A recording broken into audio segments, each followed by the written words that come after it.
Hello friends, how are you? I think all are fine. So आज एक बहुत ही अच्छा टॉपिक क्लाइंटल इफेक्ट होता क्या है इसके बारे में एक फ्रेंड्स का मैसेज आया था कि मैम इंटरव्यू में ये क्वेश्चन पूछा गया था।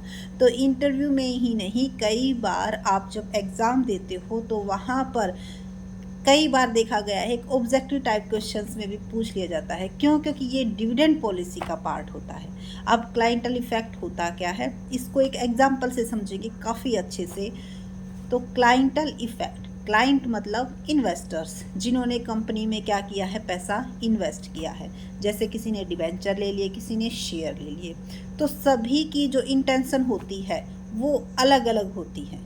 कुछ शेयर होल्डर ये चाहते हैं कि हमें जो है डिविडेंड ज़्यादा मिले, कुछ ये चाहते हैं कि डिविडेंड चाहे कम मिल जाए लेकिन हमारा जो शेयर है वो ग्रो करना चाहिए। इट मीन्स रिटेंशन रेशो ज़्यादा रखें कि भाई अगर अपने पास कंपनी उस शेयर के डिविडेंड के अमाउंट को रखेगी और उसे बाहर इन्वेस्ट करेगी तो उससे जो प्रॉफिट होगा उससे शेयर की वैल्यू क्या होगी, इंक्रीज होगी। तो सभी की क्या होती है, इंटेंशन रेशो अलग अलग होती है। तो जब हमारी कंपनी कोई भी डिविडेंड पॉलिसी बनाएगी तो इस चीज़ को ज़रूर ध्यान रखेगी कि जो क्लाइंट हैं उनकी इंटेंशन से हमारी जो कंपनी की इंटेंशन है वो क्या कर जाए, मैच कर जाए।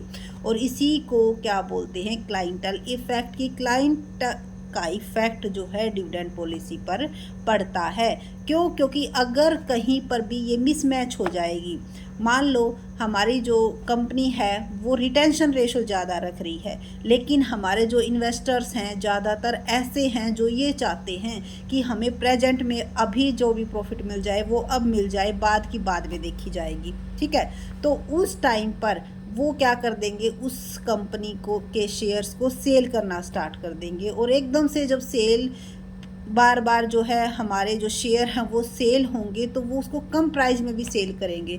तो इससे क्या इफ़ेक्ट पड़ेगा, कंपनी की जो ग्रोथ है, जो उस शेयर का प्राइस है वो क्या हो जाएगा, डाउन हो जाएगा। तो इसीलिए डिविडेंड पॉलिसी जब बनाते हैं तो क्लाइंटल इफेक्ट का बहुत ही ज़्यादा इफ़ेक्ट पड़ता है और ये कॉमर्स के स्टूडेंट्स को पता होना चाहिए।